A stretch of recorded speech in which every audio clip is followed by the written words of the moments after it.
Hello guys, അസ്സലാമു അലൈക്കും, നമസ്കാരം. Welcome to Seema foods. ഇന്ന് ഞാൻ എൻ്റെ കൂട്ടുകാർക്ക് വേണ്ടി ഉണ്ടാക്കി കാണിക്കുന്നത് നല്ല അടിപൊളിയായിട്ടുള്ള റവ പോളയാണ്. വളരെ സിമ്പിളായിട്ട് ഉണ്ടാക്കാൻ പറ്റും. കൂടുതൽ ചേരുവ ആവശ്യമില്ല, കൂടുതൽ ടൈം ആവശ്യമില്ല. വളരെ സിമ്പിളായിട്ടുള്ള റെസിപ്പിയാണ്, പക്ഷേ അടിപൊളി ടേസ്റ്റാണ്. അപ്പോൾ ഇത് ഉണ്ടാക്കുന്നത് എങ്ങനെയെന്ന് നോക്കാം. നമ്മുടെ കയ്യിലുള്ള ചേരുവ മാത്രമാണ് ഈ റെസിപ്പി ഉണ്ടാക്കാൻ വേണ്ടിയിട്ട് ആവശ്യമുള്ളത്. ഒരു കപ്പ് റവ ഉണ്ടെങ്കിൽ ഇതാ ഇപ്പം തന്നെ ഉണ്ടാക്കാൻ നോക്കിക്കോളൂ. അപ്പോൾ അതിനാവശ്യമുള്ള സാധനങ്ങൾ: മുട്ടയാണ് മെയിനായിട്ട് വേണ്ടത്. 2 മുട്ട എടുത്തിട്ടുണ്ട്. മുട്ട എടുക്കുമ്പോൾ ശ്രദ്ധിക്കണം, ഫ്രിഡ്ജിൽ വെച്ച മുട്ട എടുക്കാൻ പാടില്ല. പിന്നെ 1/2 കപ്പ് പഞ്ചസാര ഞാനിവിടെ ചേർത്ത് കൊടുക്കുന്നുണ്ട്. പിന്നെ വേണ്ടത് ബേക്കിംഗ് പൗഡറാണ്. അത് 1 ടീസ്പൂണാണ് ഞാൻ ചേർത്ത് കൊടുത്തിട്ടുള്ളത്. പിന്നെ ബേക്കിംഗ് സോഡ 1/4 ടീസ്പൂൺ. അതിൻ്റെ നേരെ പകുതി ഉപ്പ്. ഇത് ഇത്രയുമാണ് ഞാൻ ചേർത്ത് കൊടുത്തിട്ടുള്ളത്. പിന്നെ 1 മൂടി വനില എസൻസും കൂടി ചേർത്ത് കൊടുത്തു. പിന്നെ വേണ്ടത് പാലാണ്. 3 ടേബിൾ സ്പൂൺ പാലാണ് ഞാനിവിടെ ചേർത്ത് കൊടുത്തിട്ടുള്ളത്. പാലെടുക്കുമ്പോഴും ഫ്രിഡ്ജിൽ വെച്ചതാവാൻ പാടില്ല. പിന്നെ 1 ടേബിൾ സ്പൂൺ റിഫൈൻഡ് ഓയിൽ, അതായത് ഫ്ലേവർ ഇല്ലാത്ത എണ്ണ. പിന്നെ 250 ml മെഷർമെൻറ്റ് കപ്പിൽ 1 കപ്പ് റവയാണ് എടുത്തത്. വറുക്കാത്ത റവയാണ് ഞാനിവിടെ എടുത്തിട്ടുള്ളത്. ഇനി ഇതേ കപ്പിൽ 1/2 കപ്പ് തേങ്ങയും കൂടി ഞാൻ ചേർത്തിട്ടുണ്ട്. ഫ്രഷ് ആയിട്ടുള്ള തേങ്ങ എടുത്ത് ജസ്റ്റ് ഒന്ന് വറുത്തെടുക്കണം. അങ്ങനെയാകുമ്പോൾ അതിൻ്റെ വെള്ളമയൊക്കെ മാറും. എന്നിട്ട് മിക്സിയുടെ ജാറിൽ ഒരു 40 സെക്കൻഡ് ഒന്ന് ബീറ്റ് ചെയ്തെടുക്കുക.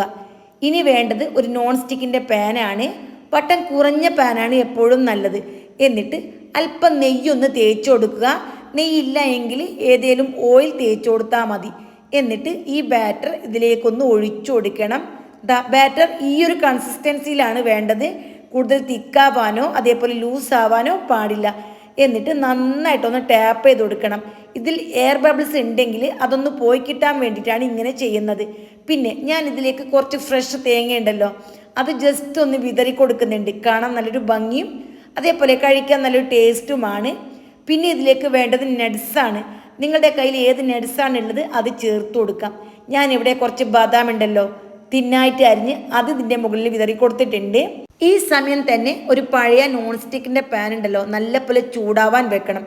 എന്നിട്ട് ഒരു മൂടി കൊണ്ട് മൂടിയതിന് ശേഷം ഏതെങ്കിലും ഹോൾസ് ഉണ്ടെങ്കിൽ നന്നായിട്ട് അത് അടച്ചതിന് ശേഷം വേണം ബേക്ക് ചെയ്തെടുക്കാൻ.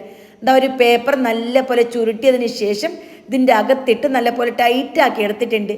ഇതാ ഇവിടെ പാൻ ചൂടാൻ വെച്ചിട്ടുണ്ട്. എന്നിട്ട് ഈ പാൻ ഉണ്ടല്ലോ, നമ്മുടെ പോളയുടെ പാന്, അതിന് മീതെ വെച്ച് കൊടുക്കണം. എന്നിട്ട് വളരെ ചെറിയ തീയിലാണ് നമ്മളിത് ബേക്ക് ചെയ്തെടുക്കേണ്ടത്. എനിക്കിവിടെ 30 മിനിറ്റ് കൊണ്ട് നല്ലപോലെ ബേക്കായി കിട്ടിയിട്ടുണ്ട്. ഞാനിവിടെ ഒരു കത്തി വെച്ചിട്ട് ഒന്ന് കുത്തി നോക്കി. കത്തിയിലൊന്നും അല്പം പോലും ഒട്ടിയിട്ടുണ്ടായിരുന്നില്ല. അതുകൊണ്ട് തന്നെ കുക്കായെന്ന് നമുക്ക് മനസ്സിലാക്കാം. എന്നിട്ട് ഞാൻ ദാ സെർവ് ചെയ്യുന്നുണ്ട്, ഒരു പാത്രത്തിലേക്ക് മാറ്റുന്നുണ്ട്. അടിപൊളി റെസിപ്പിയാണ്. നല്ല ചൂടോട് കൂടിയിട്ടാണ് ഞാനിവിടെ നിങ്ങൾ കാണിച്ചിരുന്നത്. ഇനി ചൂടാറിയതിന് ശേഷം വേണമെങ്കിൽ കട്ട് ചെയ്യാം. ഞാനിപ്പോൾ ചൂടോട് കൂടി തന്നെയാണ് കട്ട് ചെയ്ത് കാണിച്ചു തരുന്നത്. അപ്പോൾ എത്ര സിമ്പിളായിട്ടുള്ള റെസിപ്പിയാണല്ലേ. തീർച്ചയായിട്ടും നിങ്ങൾക്കെല്ലാം ഉണ്ടാക്കാൻ പറ്റുമെന്ന് തോന്നില്ലേ? അപ്പോൾ എല്ലാവർക്കും ഉണ്ടാക്കാം. കുക്കിംഗ് പഠിക്കുന്ന കുഞ്ഞു മക്കൾക്ക് പോലും ഉണ്ടാക്കാൻ പറ്റുന്ന അടിപൊളി ഒരു ഐറ്റമാണിത്. നമ്മുടെ കയ്യിലുള്ള ചേരുവ, അതായത് റവ, തേങ്ങ, പാലെല്ലാം വളരെ കുറച്ചാണ് വേണ്ടത്. അപ്പോൾ തീർച്ചയായിട്ടും എൻ്റെ എല്ലാ കൂട്ടുകാരും ഈ റെസിപ്പി ഒന്ന് ട്രൈ ചെയ്ത് നിങ്ങളുടെ ഫീഡ്ബാക്ക് അറിയിക്കുക. വീണ്ടും കാണാം. Bye bye.